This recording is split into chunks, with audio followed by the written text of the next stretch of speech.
What's up, folks? Brandon here. I've been thinking, out of all the people I've seen off YouTube that were gear reviewers that had their emergency kit or the bug out bag or 72-hour pack or this and that, everything else, and so many people usually have this either simple system or elaborate kit that's either going to cost you a low budget deal that you can easily buy from Walmart or something. They say if you're jonesing or whatever and you just need something simple, or something they had the money and they took it out and they did over years basically, and it was real expensive stuff and all that. Well, I was doing some yard work and whatnot for a friend, and I found this inside their barn. This right here is a olive drab satchel. I don't know if this was ever actually used in any actual event with anybody. I just know it's a satchel. It's a square looking one. It's decent sized.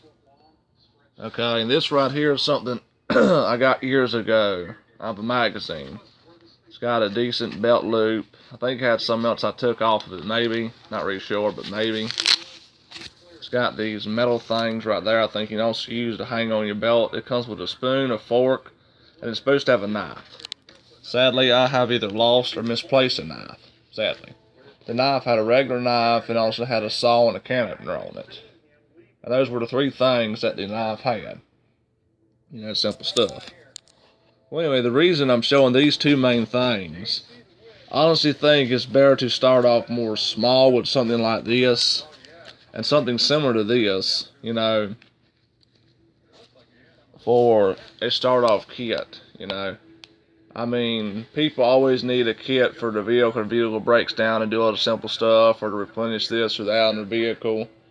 Or if something catches on fire, they had a fire extinguisher nearby, or this and that, Or the tools to maintenance this thing that keeps on repetitively shorting out or whatever, But I'm talking about something that you can just get and use if you get stranded and you have to, what's the word I'm looking for? Actually hold up there for a while or whatnot, and you ain't near civilization, or you gotta leave your house or something. Something like this, in my opinion, for me personally, in my area, seems like a good idea to me. If I was to pack a kit, we all know the basics of a kit product for those that are gear reviewers out there. There's a few extra things I probably would like to pack that most people overlook. One of those being toothbrush, another one being a bar of soap. Something like this, some type of fork and spoon thing for you to eat with. Excuse me. Possibly some add water, it becomes food, kind of like with the grits and everything else, or the oatmeal and stuff like that. A small little chopping device, like for example here, a Bear Grylls hatchet, something not too big, not too small. Can do a decent amount when real sharp. Fingernail clippers, if I didn't already say that. Paracord. Paracord's always useful. There are multiple things you can do with that. So yeah, I'm not going to go into a full out review. It's just giving you idea and options, more stuff that people overlook, I think, should be. And while these are more simpler to have and make. And a notebook too. A notebook for them. And you just got to use it to start a file with a paper. Alright folks, see you around.